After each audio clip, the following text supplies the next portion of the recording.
Pernahkah Anda berpikir bahwa sayur yang Anda konsumsi setiap hari ternyata bisa menjadi bumerang untuk kesehatan? Ya, sayur, makanan yang selama ini dianggap sehat dan wajib untuk dikonsumsi, ternyata bisa menimbulkan masalah serius bagi lansia jika tidak diperhatikan dengan benar.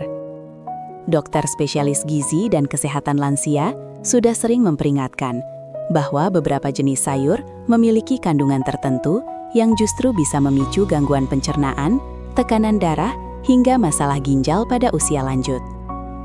Bayangkan, selama ini kita berusaha hidup sehat, makan sayur setiap hari, tapi tanpa sadar justru menimbulkan risiko yang tidak terlihat.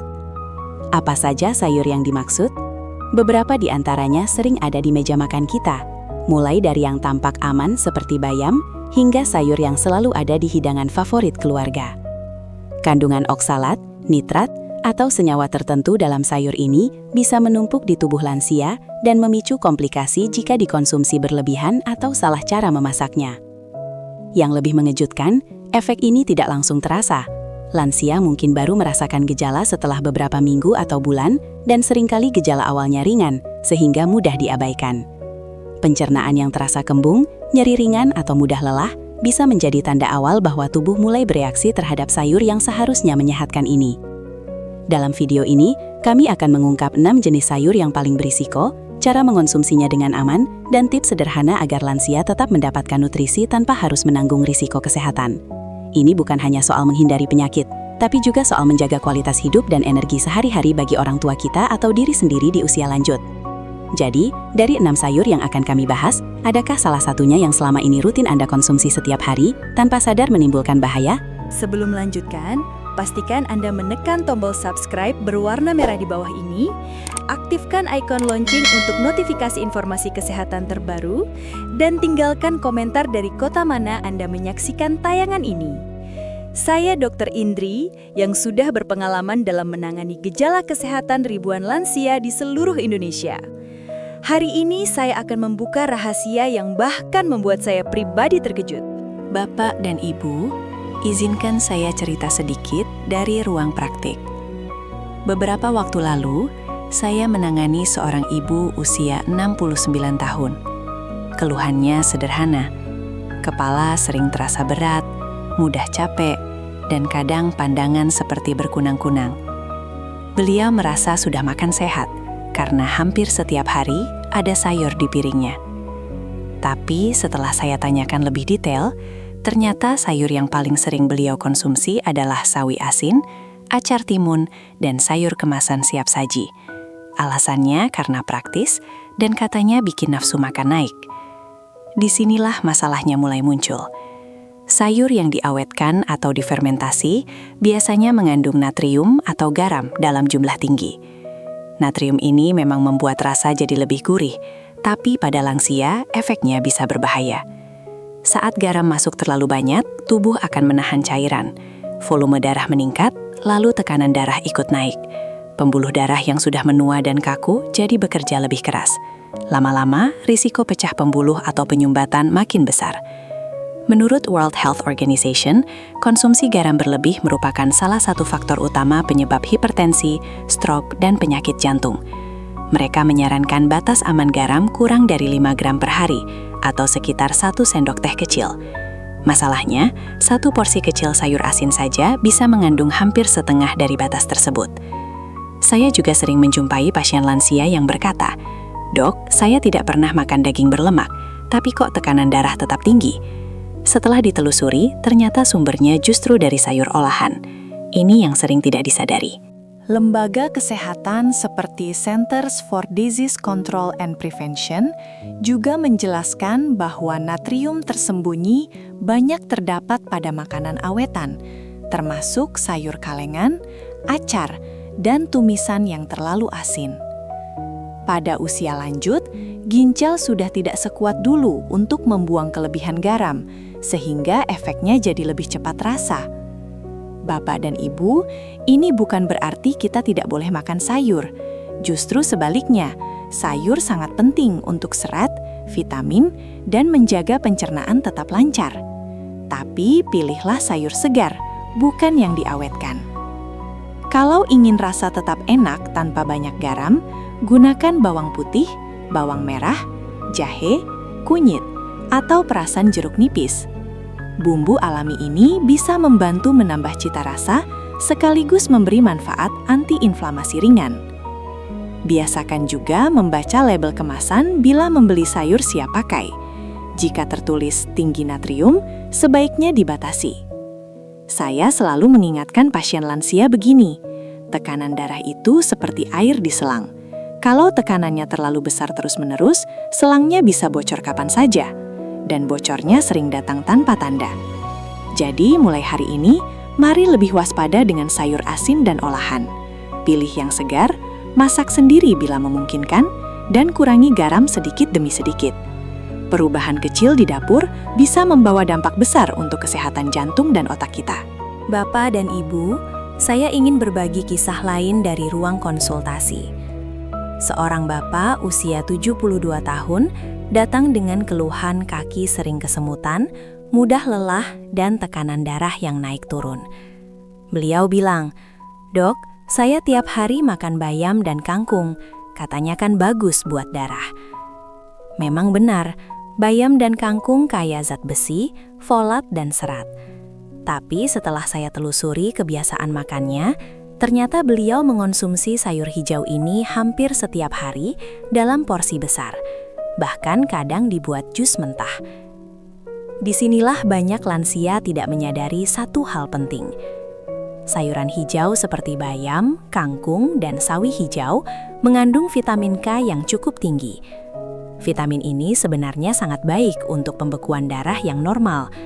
Namun pada lansia, terutama yang punya riwayat tekanan darah tinggi, gangguan jantung, atau sedang minum obat pengencer darah, kadar vitamin K yang terlalu fluktuatif bisa mengganggu kestabilan sirkulasi. Menurut penjelasan dari National Institutes of Health, vitamin K berperan besar dalam proses pembekuan darah. Jika asupannya naik turun drastis, efek obat dan keseimbangan darah bisa ikut terganggu. Saya sering melihat pasien yang merasa sudah hidup sehat, tapi tetap mengalami pusing mendadak atau lemah sebelah. Setelah dicek, pola makannya tidak seimbang, terlalu fokus pada satu jenis sayur saja. Selain itu, bayam dan kangkung juga mengandung oksalat. Pada usia lanjut, ginjal sudah tidak sekuat dulu untuk menyaring zat sisa. Oksalat berlebih bisa memperberat kerja ginjal, dan pada sebagian orang memicu batu ginjal ringan. Jika ginjal terganggu, tekanan darah ikut sulit dikontrol, dan ini secara tidak langsung meningkatkan risiko stroke. Lembaga seperti World Health Organization menekankan pentingnya variasi makanan. Bukan hanya banyak sayur, tapi beragam jenis sayur. Tubuh lansia membutuhkan keseimbangan, bukan kelebihan satu zat tertentu. Saya biasanya menyarankan begini kepada pasien. Silahkan makan sayur hijau, tapi jangan setiap hari jenis yang sama. Hari ini bayam, besok labu siam, lusa wortel atau buncis. Masak sampai matang, jangan terlalu sering mentah. Porsi cukup 1 mangkuk kecil per kali makan. Tambahkan juga sumber protein ringan, seperti tahu, tempe, atau ikan. Ini membantu menjaga otot dan memperlancar aliran darah. Dan yang tidak kalah penting, minum air putih cukup agar ginjal tidak bekerja terlalu berat. Bapak dan Ibu, makanan sehat itu bukan soal banyak-banyakan, tapi soal seimbang dan sesuai kondisi tubuh. Saya selalu bilang ke pasien lansia, tubuh kita sekarang seperti mesin yang sudah lama dipakai. Kalau diberi bahan bakar yang sama terus, tanpa variasi, mesinnya bisa cepat aus. Dengan sedikit pengaturan menu, kita bisa membantu jantung, ginjal, dan pembuluh darah tetap bekerja lebih ringan setiap hari. Bapak dan Ibu, izinkan saya cerita tentang seorang ibu usia 68 tahun yang pernah saya tangani. Beliau datang dengan keluhan kepala sering terasa berat, mudah mengantuk di siang hari, dan kaki kadang terasa bengkak ringan. Saat saya tanya pola makannya, jawabannya sederhana. Saya jarang makan daging, Dok. Lebih sering sayur bening, kol, dan terong. Biar sehat. Pilihan itu terdengar baik. Tapi setelah kami cek tekanan darah dan kadar kolesterolnya, ternyata cukup tinggi. Disinilah banyak lansia terkejut. Tidak semua sayur otomatis aman kalau cara mengolah dan porsinya tidak tepat. Kol, terong, dan rebung misalnya sering dianggap sayur ringan. Padahal kol mengandung senyawa goitrogen jika dikonsumsi terlalu sering dalam keadaan setengah matang. Pada lansia, ini bisa mengganggu fungsi tiroid ringan. Jika hormon tiroid tidak stabil, detak jantung dan tekanan darah ikut mudah naik turun. Terong juga mengandung solanin dalam jumlah kecil. Pada orang muda mungkin tidak terasa. Namun pada lansia dengan metabolisme melambat, zat ini bisa memicu rasa tidak nyaman di lambung, pusing ringan, bahkan memperparah peradangan sendi jika dikonsumsi berlebihan. Saya juga sering menemui kebiasaan lain yang terlihat sepele. Banyak pasien memasak sayur dengan garam atau penyedap cukup banyak, supaya terasa enak. Padahal asupan natrium berlebih adalah salah satu faktor utama tekanan darah tinggi. Menurut World Health Organization, konsumsi garam berlebih berhubungan langsung dengan peningkatan risiko penyakit jantung dan stroke, terutama pada usia lanjut. Sementara Centers for Disease Control and Prevention juga menekankan bahwa lansia sangat sensitif terhadap kelebihan natrium karena elastisitas pembuluh darah sudah menurun. Saya pernah berkata pada ibu tadi, "Bu, masalahnya bukan di sayurnya saja, tapi di cara memasaknya." Setelah kami evaluasi, hampir semua sayur beliau dimasak dengan garam cukup banyak, ditambah sambal dan lauk gorengan. Kombinasi ini membuat pembuluh darah bekerja lebih keras setiap hari. Solusi yang saya sarankan sederhana. Kurangi garam. Gunakan bawang putih, bawang merah, jahe, atau kunyit untuk memberi rasa. Pilih cara masak rebus, kukus, atau tumis ringan dengan sedikit minyak. Jika ingin makan kol atau terong, pastikan matang sempurna dan jangan setiap hari. Saya juga menganjurkan satu hal penting. Isi piring dengan warna yang beragam. Sedikit hijau, sedikit oranye, sedikit putih. Ini membantu tubuh mendapat berbagai vitamin tanpa menumpuk satu zat tertentu. Tambahkan buah rendah gula seperti pepaya atau apel sebagai penutup makan. Dan jangan lupa bergerak ringan. Cukup jalan 15-20 menit setiap pagi untuk membantu aliran darah. Bapak dan Ibu, tubuh kita selalu memberi sinyal. Pusing ringan, kaki bengkak, atau cepat lelah sering dianggap wajar karena usia. Padahal itu bisa jadi tanda pembuluh darah sedang bekerja terlalu keras. Dengan memperbaiki pilihan sayur, cara masak, dan kebiasaan harian, kita bisa membantu jantung tetap kuat, tekanan darah lebih stabil, dan risiko stroke perlahan menurun. Saya selalu bilang pada pasien lansia, perubahan kecil yang dilakukan setiap hari jauh lebih berharga daripada pengobatan mahal yang datang terlambat. Bapak dan Ibu, di ruang praktik saya, sering ada pasien yang berkata begini, "Dok, saya sudah makan sayur tiap hari, tapi kok badan tetap cepat capek?" Saat saya ajak ngobrol lebih dalam, biasanya terlihat satu pola yang sama. Sayurnya memang ada, tapi porsinya tidak seimbang. Air putih kurang, gerak tubuh minim, dan tidur sering larut. Saya pernah menangani seorang bapak usia 72 tahun.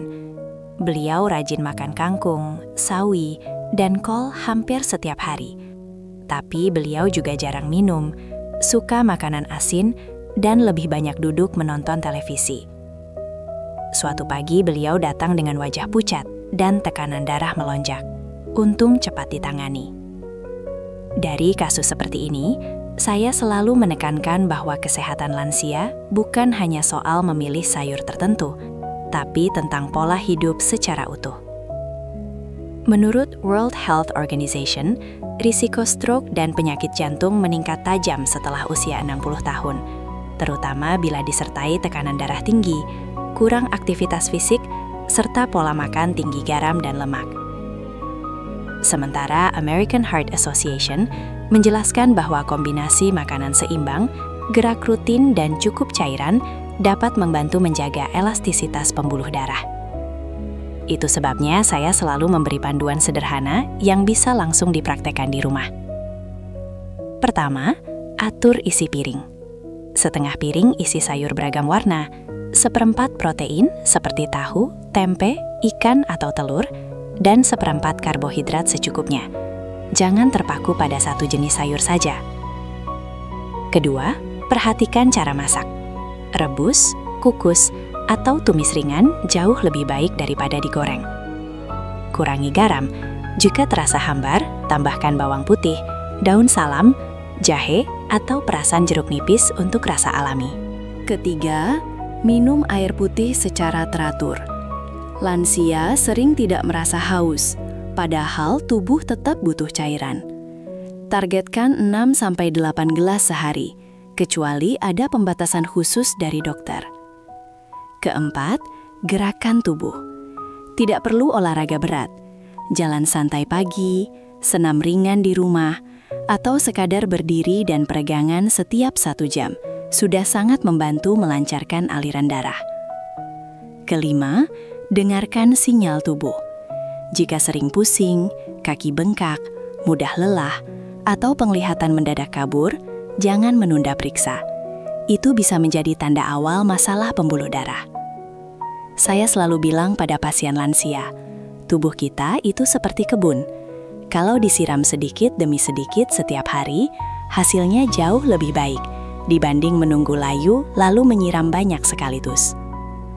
Perubahan kecil yang dilakukan konsisten jauh lebih kuat dampaknya daripada niat besar yang hanya bertahan seminggu. Bapak dan Ibu, usia memang tidak bisa kita hentikan, tapi kualitas hidup masih sangat bisa kita jaga. Mulailah dari dapur, dari cara makan, dari kebiasaan bangun pagi, dan dari keputusan untuk lebih peduli pada tubuh sendiri. Karena tujuan kita bukan sekadar panjang umur, tapi tetap aktif, mandiri, dan bisa menikmati waktu bersama keluarga tanpa dibatasi keluhan kesehatan. Baik Bapak dan Ibu, sebelum kita berpisah, saya ingin mengajak Anda semua untuk berhenti sejenak dan mengingat satu hal penting. Kesehatan bukan hadiah yang datang tiba-tiba. Kesehatan adalah hasil dari pilihan kecil yang kita ulang setiap hari. Mulai hari ini, mari lebih sayang pada tubuh sendiri. Perhatikan apa yang masuk ke piring kita, minum air cukup, bergerak walau hanya jalan santai di pagi hari, tidur lebih teratur. Jangan menunggu sakit dulu baru peduli. Banyak penelitian dari World Health Organization menunjukkan bahwa perubahan gaya hidup sederhana dapat menurunkan risiko stroke dan penyakit jantung secara signifikan pada usia lanjut. Artinya, harapan untuk hidup lebih aktif dan mandiri itu nyata, asal kita mau mulai sekarang. Kalau video ini bermanfaat, jangan simpan sendiri. Silahkan bagikan ke grup WhatsApp keluarga atau teman, karena bisa jadi ada orang terdekat Anda yang sangat membutuhkan informasi ini hari ini. Saya juga mengajak Bapak dan Ibu untuk terus menemani channel Lansia Sehat Abadi. Tulis kota asal Anda di kolom komentar, tekan tombol subscribe, dan beri like agar semakin banyak lansia yang bisa mendapatkan edukasi kesehatan yang benar dan mudah dipahami. Ingat, usia boleh bertambah, tapi semangat menjaga kesehatan jangan pernah pudar. Tubuh yang dirawat dengan baik akan memberi kita kesempatan menikmati momen berharga bersama anak dan cucu. Tetap jaga pola makan, jaga pikiran tetap tenang, dan jaga tubuh tetap bergerak. Karena hidup sehat adalah investasi terbaik untuk masa tua yang lebih bahagia. Salam sehat selalu. Sampai jumpa di video berikutnya.